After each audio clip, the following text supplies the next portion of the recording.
당낭박선. 매미 뒤에 사마귀, 사마귀 뒤에 큰 새. 교훈탄탄. 당낭박선. 당낭박선은 눈앞에 이익만 줬다가 정작 자신에게 닥친 위험은 알아채지 못한다는 뜻이에요. 당낭박선. 겉뜻. 사마귀가 매미를 잡으려 하다. 속뜻. 눈앞에 이익만 줬다가 정작 자신에게 닥친 위험은 알아채지 못한다. 온 세상이 울긋불긋한 어느 가을날이었어. 깨달음에 목마른 한 젊은이가 있었지. 햇볕 쨍쨍한 낮에도 달빛 내려앉은 밤에도 젊은이는 방 안에 틀어박혀 책만 읽었단다. 그러다 문득 이런 생각이 들었어. 책만 읽는다고 해서 깨달음을 얻을 수 있을까? 정작 진리는 세상 밖에 있는 게 아닐까? 젊은이는 방문을 박차고 나와 뒷산에 있는 밤나무 숲으로 올라갔어. 산에 오르니 온몸이 금세 땀으로 흠뻑 젖었어. 여기서 잠시 쉬어야겠다. 하늘은 맑고 산은 눈부시게 아름다웠어.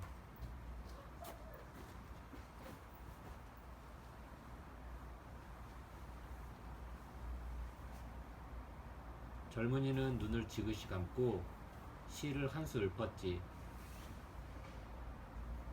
밤나무숲 거닐다가 나무와 한몸 되니 하늘 위의 구름도 지나가는 바람도 내 곁에 머물러 나와 벗이 되는구나. 오호라, 내가 쉴 곳은 정녕 이곳이로다. 그때 어디선가 커다란 새 한 마리가 쏜살같이 날아오지 뭐야.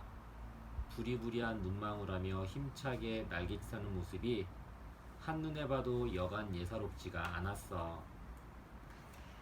새는 젊은이의 이마를 스쳐 굵은 밤나무 가지 위에 사뿐히 내려앉았어.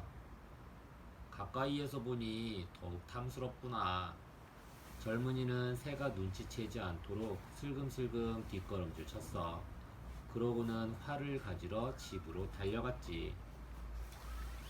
젊은이는 활과 화살을 들고 급히 밤나무 숲으로 돌아왔어. 재빨리 활 시위에 화살을 걸고 큰 새를 향해 쭉 잡아당겼지. 그런데 큰 새 좀 봐. 바로 등 뒤에서 화살이 노리는 것도 모르고 한 곳만 뚫어져라 쳐다보는 거야. 도대체 무엇에 정신을 빼앗겼을꼬? 그때였어. 맘맘맘맘. 갑자기 매미 소리가 온 숲을 뒤흔들었어. 젊은이는 문득 화를 내리고 큰 새의 눈길이 머문 곳을 살펴보았어. 그랬더니 우거진 나뭇가지 사이에 매미 한 마리가 딱 달라붙어 있네. 그리고 보았지. 매미를 노리는 사마귀 한 마리. 그리고 또 보았지. 사마귀를 노리는 큰 새 한 마리. 큰 새는 사마귀의 정신이 온통 팔려서 젊은이를 눈치채지 못한 거야. 허허, 등 뒤에 어떤 위험이 다가오는 줄도 모르고 모두 눈앞의 것만 생각하고 있구나. 순간 젊은이는 활과 화살을 툭 떨어뜨렸어. 혹시 나도 누군가 노리고 있을지 몰라. 젊은이는 도망치듯 달리기 시작했지. 젊은이가 밤나무 숲을 빠져나가자 나무 뒤에서 그림자 하나가 툭 튀어나왔어. 에이, 놓쳐버렸네. 다시 나타나기만 해봐라. 이 몽둥이로 단단히 혼을 내줄 테다. 그림자의 주인은 바로 산을 지키는 산지기였어. 산지기는 젊은이가 큰 새의 정신이 팔려있는 동안 밤나무 뒤에 숨어 엿보고 있었어. 요즘 밤을 몰래 따가는 도둑 때문에 골치를 썩이고 있었거든. 산지기는 젊은이가 밤도둑인 줄 알았던 거야. 산지기는 젊은이를 쫓고 젊은이는 큰 새를 쫓고 큰 새는 사마귀를 쫓고 사마귀는 매미를 쫓고. 당낭박선은 눈앞에 이익만 줬다가 정작 자신에게 닥친 위험은 알아채지 못한다는 뜻이야. 사자성어 이야기. 당낭박선. 사마귀가 매미를 잡으려 하다. 사마귀당, 사마귀랑. 잡을 박, 매미선. 당낭박선은 중국의 사상가 장자가 쓴 장자에 나오는 사자성어입니다. 하루는 장자가 밤나무 숲을 거니는데 이상한 새를 발견했어요. 장자는 그 새를 잡으려고 재빨리 활시위를 당겼지요. 그런데 새는 사마귀를 잡아먹으려고 정신이 팔려 있었고, 사마귀도 매미를 잡아먹으려고 정신이 팔려 있어서 저마다 위험을 눈치채지 못했어요. 장자 또한 새를 잡는데 온 신경을 쓰다 보니 밤도둑으로 생각한 산지기가 자신을 노리는 것조차 몰랐답니다. 이렇듯 꼬리에 꼬리를 무는 연쇄적인 관계를 보고 장자는 모든 일에는 이익과 해로움이 동전의 앞면과 뒷면처럼 함께 있다는 걸 깨닫게 되었습니다. 당낭박선은 사마귀가 매미를 잡으려 한다는 말로 눈앞에 이익을 줬다가 자신에게 닥친 위험을 미처 깨닫지 못한다는 뜻이에요. 잡을 박자 대신에 살필 규자를 써서 당낭규선이라고도 하지요. 또한 이와 비슷한 뜻으로 소탐대실이 있어요. 작은 것을 탐내다가 큰 것을 잃는다는 뜻이에요. 참고로 이 책의 내용은 아이들이 쉽고 재미있게 읽을 수 있도록 새롭게 꾸몄습니다. 마주논술 이야기. 사자성어 이야기를 읽고 생각을 정리해 보아요. 기억 새기기. 커다란 새는 무엇에 정신을 빼앗기고 있었나요? 또 사마귀는요? 젊은이를 숨어서 엿보던 그림자는 누구였나요? 생각 다지기. 젊은이는 방 안에서 책만 읽다가는 세상의 반쪽밖에 알지 못할 거라는 불안한 생각이 들었어요. 여러분 생각은 어떤가요? 그 이유도 말해보세요. 상상 펼치기. 젊은이는 밤나무에 기대어 앉아 시를 읊었어요. 시는 자신의 마음을 짧고 듣기 좋은 문장으로 표현하는 거예요. 젊은이처럼 시를 한 편 지어보세요. 한자 이야기. 생각사. 독서는 사고력을 키워줘요. 사고, 생각하고 궁리함. 의사표현. 의사, 무엇을 하고자 하는 생각. 쉴휴, 휴식시간. 휴식, 하던 일을 멈추고 잠깐 쉼. 휴지통에 쓰레기가 가득 찼어요. 휴지, 쓸모없는 종이. 나무목, 식목일에 묘목을 정성 들여 심었어요. 식목일, 나무를 많이 심고 아껴 가꾸도록 권장하는 날. 양력 4월 5일. 목재로 된 책상. 목재, 건축이나 가구 따위에 쓰는 나무로 된 재료. 시시, 시인과 소설가. 시인, 시를 전문적으로 짓는 사람. 선생님께서 좋아하는 동시나 동요를 적어오라고 숙제를 내주셨어요. 동시, 어린이를 위한 시 혹은 어린이가 지은 시. 날비, 비행기를 타고 제주도에 가요. 비행기, 동력과 양력을 이용하여 공중을 날아다니는 항공기. 비약적인 경제 성장. 비약, 나는 듯이 높이 뛰어오름.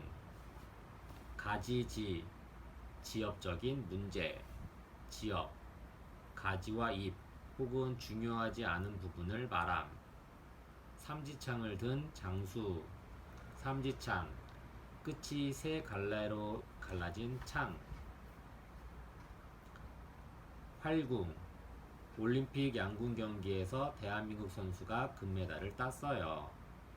양궁, 서양식 활 또는 그 활로 겨루는 경기. 신화 속에는 용맹한 궁수들이 많아요. 궁수, 활을 쏘는 사람. 화살시, 홍길동전은 국문 소설의 효시예요. 효시, 모든 일에 시초를 잃음. 전쟁을 시작하는 날 우는 살, 소리가 나는 화살을 먼저 쏘았다는 데에서 유래한 말. 궁시, 궁시를 안고 비장한 마음으로 전쟁터에 나섰어요. 궁시, 활과 화살. 매미선, 사극에서 익선관을 쓴 임금이 등장했어요. 익선관, 조선시대의 왕과 왕세자가 골룡포를 입고 집무할 때 쓰던 관. 여름이 지나면 나무 밑에 선각들이 뒹굴어요. 선각, 매미의 허물. 그림자 영, 할머니 영정사진 앞에 서서 마지막 인사를 드렸어요. 영정, 제사나 장례를 지낼 때 쓰는 죽은 사람의 초상화나 사진. 드라마 촬영에는 2달이 걸린다고 해요. 촬영, 사람, 사물, 풍경 따위를 사진이나 영화로 찍음. 어떻게 만들어졌을까? 나무목, 땅에 뿌리를 받고 선 나무의 모양에서 따왔어요. 활궁, 대나무 조각을 붙이고 소의 힘줄로 고정시킨 활의 모양에서 따왔어요. 화살시, 화살촉의 모양에서 그대로 따왔어요.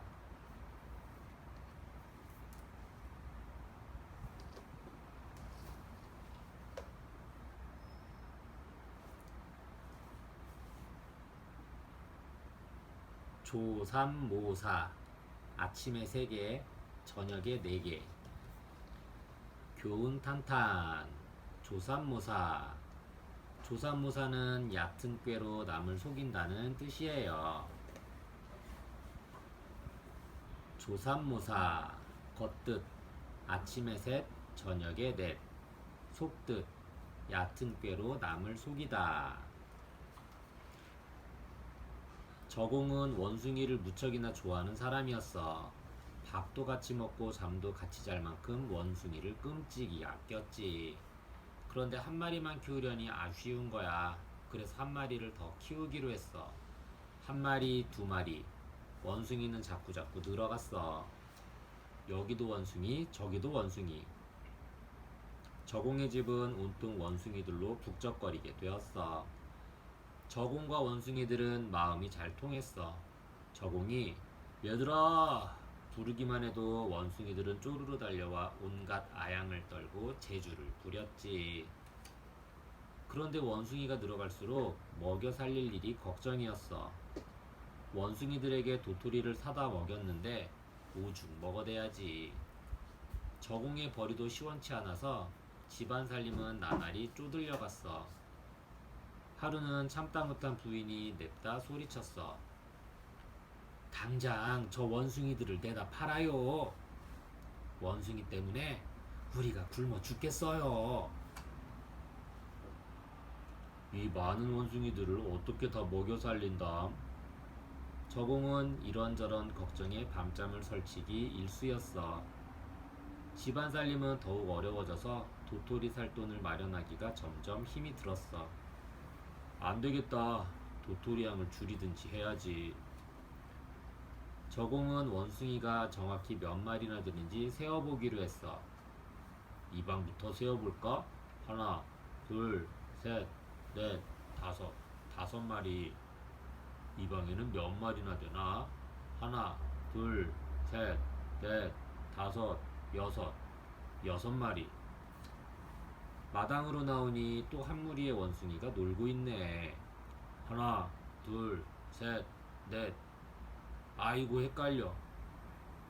원숭이들이 어찌나 뛰어다니는지 수를 세는 것도 쉽지가 않았어. 저공은 다시 차근차근 원숭이들을 세어보았어. 오른쪽에 9마리, 왼쪽에 10마리로구나. 휴, 많기는 많구나. 지금까지는 아침 저녁으로 4개씩 모두 8개의 도토리를 주었지. 하루에 1개씩이라도 도토리를 줄이자. 그런데 저공은 고민이 되었어. 원숭이들이 단박에 난리칠 게 뻔했거든. 워낙 먹는 걸 밝혀야 말이지. 옳지. 그러면 되겠구나. 선뜻 저공에게 좋은 꾀가 떠올랐어. 다음 날 아침, 저공은 원숭이들에게 다가갔어. 얘들아, 오늘부터 너희들에게 도토리를 아침에 3개, 저녁에 4개씩 주어야겠다. 집안 형편이 좀 어려워서 말이야. 아니나 다를까. 원숭이들은 화가 머리끝까지 나서 두 발을 동동 구르고 두 팔을 마구 휘젓고 몸을 떼굴떼굴 구르며 소리쳤어. 아침에 3개라니 말도 안 돼. 말도 안 돼. 그러자 저공은 못 이기는 척하며 원숭이들에게 물었어. 그럼 아침에 4개, 저녁에 3개를 주면 어떻겠니? 아침에 4개? 와, 신난다! 원숭이들은 좋아서 어쩔 줄을 몰랐어. 박수치며 공중공중 뛰는 원숭이, 꼬리를 뱅뱅 돌리며 뛰어다니는 원숭이, 어떤 원숭이는 공중제비를 홀딱홀딱 넘었지. 그날 밤, 원숭이들은 밤새도록 제주를 부렸단다. 어차피 도토리는 7개인데 조삼모사란 아침에 3개, 저녁에 4개라는 뜻이야. 저공처럼 얕은 꾀로 남을 속이는 걸 이르는 말이지. 사자성어, 조삼모사, 아침에 3, 저녁에 4, 아침조, 석삼, 저물무, 넉사. 조삼모사는 열자 황제편에 나오는 사자성어입니다. 저공은 조삼모사와 조사모삼, 결국 똑같은 개수를 놓고 어리석은 원숭이들을 속아 넘겼어요. 이렇듯 상대적으로 지혜롭고 높은 위치에 있는 사람이 뻔한 이치를 가지고 자기보다 못한 상대를 속이는 것을 조삼모사라고 한답니다. 이와 비슷한 사자성어로는 가머니설이 있어요. 달콤한 말과 이로운 조건들로 남을 꾀다라는 뜻이죠. 그런데 원숭이들의 입장에서 보면 어떨까요? 원숭이들은 조삼모사와 조사모삼이 같은 줄도 모르고 눈앞에 보이는 차이에만 주목하여 잘못된 판단을 했습니다. 올바른 판단을 할 지혜를 기르지 못한 탓입니다. 언제나 무슨 일이든 신중하게 생각하고 바른 판단력을 발휘하는 지혜가 필요하답니다. 마주 논술 이야기. 사자성어 이야기를 읽고 생각을 정리해 보아요. 기억 새기기. 저공의 부인은 왜 화를 내게 되었나요? 저공이 아침에 도토리 3개, 저녁에 도토리 4개를 주겠다고 하자 원숭이들은 어떻게 했나요?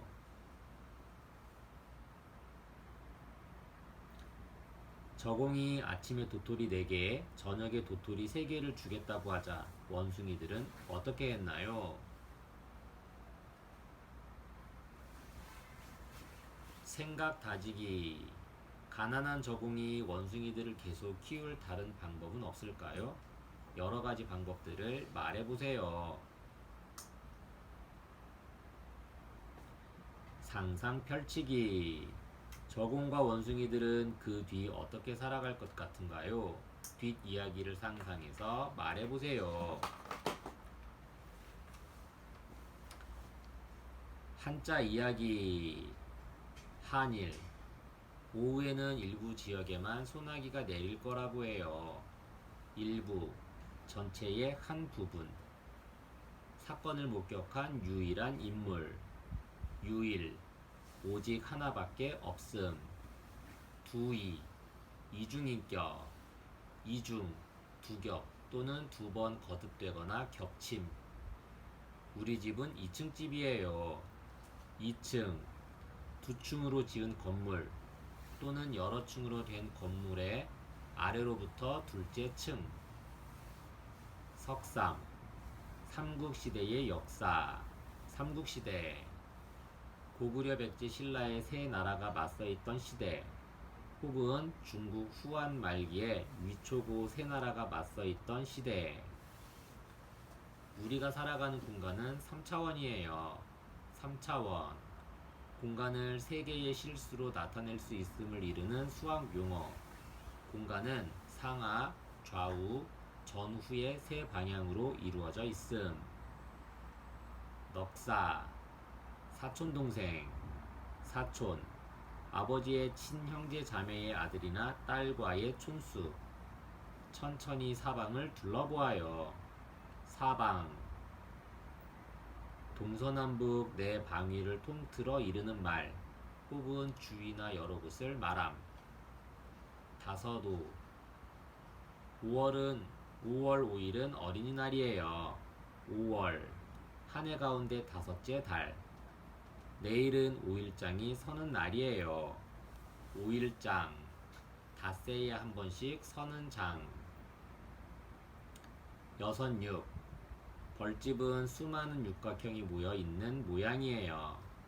육각형, 6개의 직선으로 둘러싸인 평면 도형. 다음 글은 육하 원칙에 따라서 쓰세요. 육하 원칙, 기사 따위의 문장을 쓸 때 지켜야 하는 기본 원칙. 누가 언제 어디서 무엇을 어떻게 외에 6가지를 이름. 7, 7월 칠석에 오는 비는 견우와 직녀의 눈물이래요. 7월, 한 해의 12달 가운데 7째 달. 칠석, 음력 7월 7일의 명절로 직녀와 견우가 오작교에서 만나는 날. 8, 8, 기구한 팔자. 팔자, 사주팔자에서 유래한 말로 사람의 한평생의 운수. 팔도강산, 팔도, 강원도, 경기도, 경상도, 전라도, 충청도, 평안도, 함경도, 황해도를 합쳐 우리나라 전체를 이르는 말. 9, 9, 황룡사 9층 탑. 9층 탑, 9층으로 된 탑, 혹은 황룡사 탑. 앞길이 9만리. 9만리, 아득하게 먼 거리를 비유적으로 이르는 말. 10, 책 수십 권. 수십, 10의 여러 배가 되는 수. 교회의 십자가. 십자가, 기독교도를 상징하는 열십자 모양의 표. 어떻게 만들어졌을까? 한일, 두이, 석삼. 나뭇가지를 개수대로 늘어놓은 모양에서 따왔어요. 넉사, 코에서 숨이 나오는 모양을 본뜬 것이 사라는 뜻으로 바뀌었어요. 다서도, 하늘과 땅을 의미하는 두 개의 평행한 선 사이에 X자 모양으로 나뭇가지를 놓고 1과 10의 가운데인 5를 가리켰어요. 여섯육, 의미와 관계없이 당시 사람들의 약속에 의해 만들어진 문자예요. 7, 8, 8, 의미와 관계없이 사람들의 약속에 의해 만들어진 문자예요.